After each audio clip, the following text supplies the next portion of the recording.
yung sitwasyon ngayon, ni dating Pangulong Duterte, saka yung sitwasyon ni Senator Laila before. Alam natin kung ano yung pinagdaanan niya.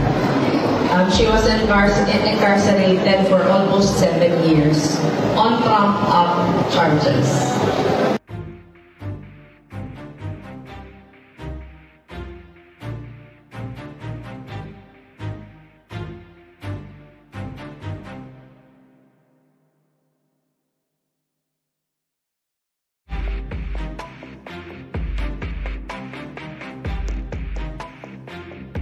Yung lahat lang na sinasabi ngayon, ano to first step towards accountability, justice, na pinagdaanan na ni Sen. Laila.